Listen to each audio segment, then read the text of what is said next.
रावण महर्षि विश्रवा और उनकी राक्षस पत्नी कैकसी का पुत्र था। इस कारण वह एक ब्राह्मण होने के साथ साथ राक्षसी प्रवृत्ति का भी था। वह ब्रह्मा जी से वरदान पाने के बाद बड़ा ही अहंकारी हो गया था और उसने तीनों लोकों को जीतने का निश्चय कर लिया था। रावण जब तीनों लोकों को जीतने की तैयारी कर रहा था, उस समय सारे देवता घबरा गए थे और तब रावण के सौतेले भाई कुबेर ने रावण को समझाने के लिए एक दूत उसके पास भेजा था, परंतु अहंकार में चूर रावण ने कुबेर के उस दूत को मार दिया था और उसकी लाश राक्षसों को खाने के लिए दे दी थी। इसके बाद उस अहंकारी रावण ने सबसे पहले अपने सौतेले भाई कुबेर की नगरी पर ही आक्रमण किया था और उसे युद्ध में हराकर उसका पुष्पक विमान जीतकर चला गया था। कुबेर को जीतने के बाद रावण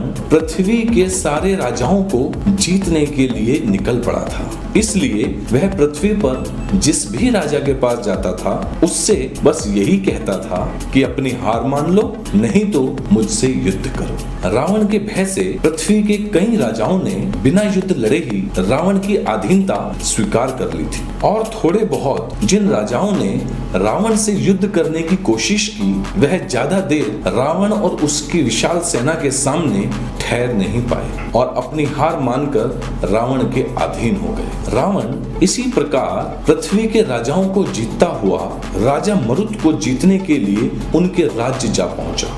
राजा मरुत उस समय यज्ञ करवा रहे थे और उनके यज्ञ में देवराज इंद्र, कुबेर, वरुण देव और यमराज यह चारों लोकपाल भी मौजूद थे। तो जैसे ही रावण वहां आया तो उसे देख चारों लोकपाल भय से तिर्यक योनि में प्रवेश कर गए। रावण ने राजा मरुत से भी यही कहा, या तो मुझसे युद्ध करो या कह दो कि मैं हार गया।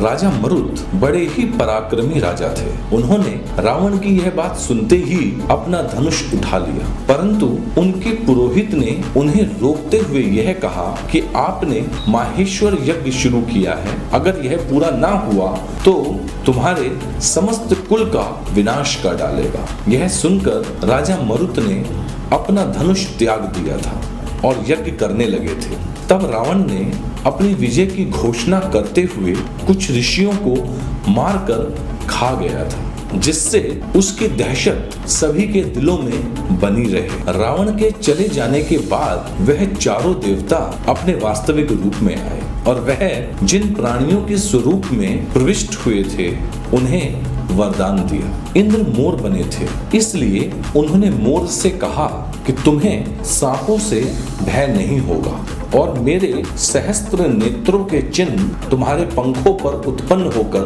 तुम्हारी शोभा बढ़ाएंगे। इंद्र के इस वरदान से पहले मोर के पंख नीले रंग के ही होते थे। इसी प्रकार यमराज जी जो कौवा बने थे, उन्होंने कौवे को वरदान दिया कि तुम्हें मृत्यु का भय नहीं होगा, जब तक तुम्हारा कोई वध नहीं करेगा तब तक तुम जीवित रहोगे। वरुण देव ने हंस का रूप धारण किया था, इस कारण उन्होंने हंस को वरदान दिया कि तुम्हारा रंग उज्जवल हो जाएगा। वरुण देव के वरदान से पहले हंस पूरी तरह सफेद नहीं होता था। इसी तरह कुबेर गिरगिट के शरीर में प्रविष्ट हुए थे, तो उन्होंने गिरगिट को सुंदर रंग प्रदान किए। इन चारों लोकपालों के रावण के भय से तिर्यक योनि में प्रवेश कर जाने की घटना से आप समझ ही गए होंगे कि देवता रावण से कितनी दहशत खाते थे।